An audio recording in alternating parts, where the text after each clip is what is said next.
everyone, it's Callie from Needles and Life, and in this video I'm going to be showing you how to put stitches on hold for the sleeves when you're knitting a top-down sweater in the round. And we will call this splitting for sleeves, dividing for sleeves.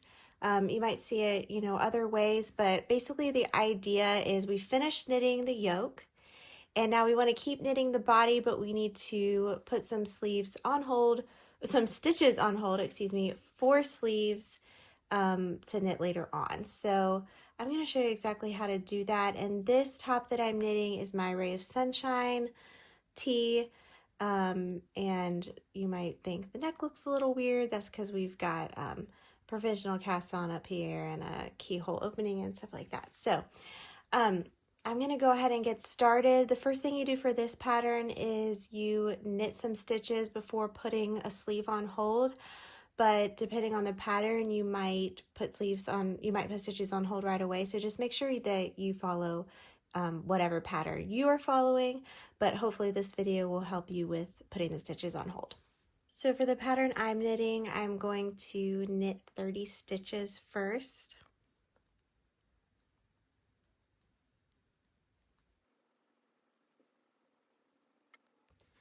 All right, I have reached the point where I'm ready to start putting some stitches on hold for a sleeve. And what I'm going to be using is this plastic cord. I bought a whole spool of it on Amazon, and I will link that in the caption for you. It looks like this. There's a little, yeah, there you go. It's hollow in the middle. So I can just attach this to the tip of my needle like this and slide stitches onto it.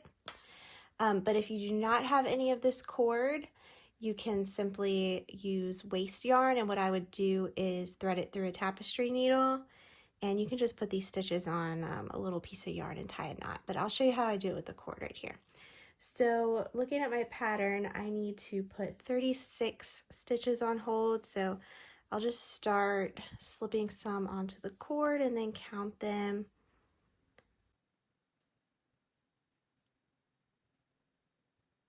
All right, 36 is right there.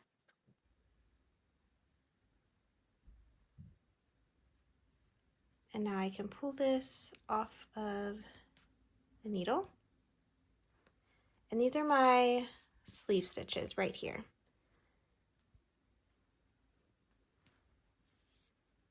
And I'm just gonna tie this in a knot so they don't come off.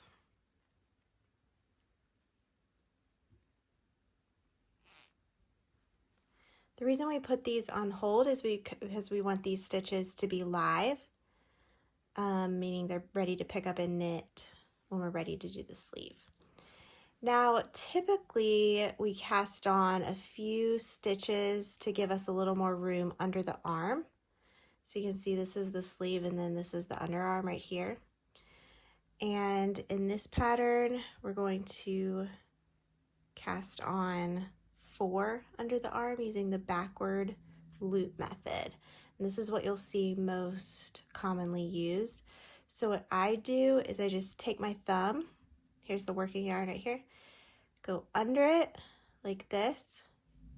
Okay, let me do that again. Take your thumb, come under the yarn, and then take the needle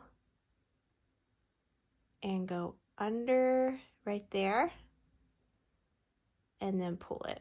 And that just creates a little cast on stitch right there. I'm gonna do another one. So working yarn, thumb goes under, needle goes under right there. And then I'm gonna make my beginning of round under this arm right here. So I'm gonna put my stitch marker here before I cast on 3 and 4.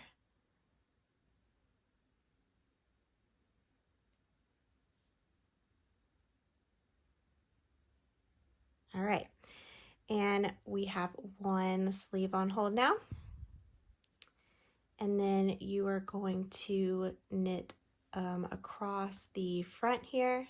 So make sure you look at your pattern. I am going to be knitting 60 stitches So I'll speed that up and I'll meet you over here. But all you do here is you want to keep your working yarn kind of tight and just start knitting. So that first stitch you want to pull fairly tight so there's not a big gap right there. Oops. There we go. And I'm just going to knit across the front of the sweater here. And I will meet you where it is time to put the other sleeve on hold. All right, I am ready to put stitches on hold for the other sleeve, and it's going to be the exact same amount as the first sleeve. So I'll be putting 36 stitches on hold for the second sleeve.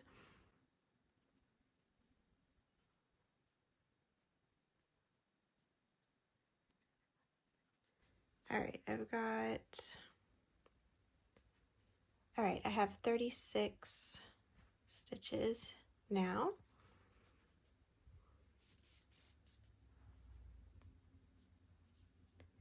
And the underarm cast on will be exactly the same. I'm going to cast on 4 stitches using the backward loop method. So let me show you that one more time. Take your thumb, under, needle, under, 1, 2, 3, 4. And now all you do is knit the back, and I'm going to stop right here at the stitch marker and show you what this looks like. So remember, you want this first stitch kind of tight. Okay, I love this part because this is when it really starts to look like a shirt and you can really see in your mind like, okay, this is what I'm doing. So you've got the sleeves over here, the other one, and then this is the body that's still on the needles. So once you finish knitting the body, or even before you finish, you can come over and knit the sleeves. But yeah, I just love being able to see it start to come together here. And I think it's a lot more simple than it seems on paper. So I wanted to show you with a video. So I hope that this helps you dividing your body and sleeves.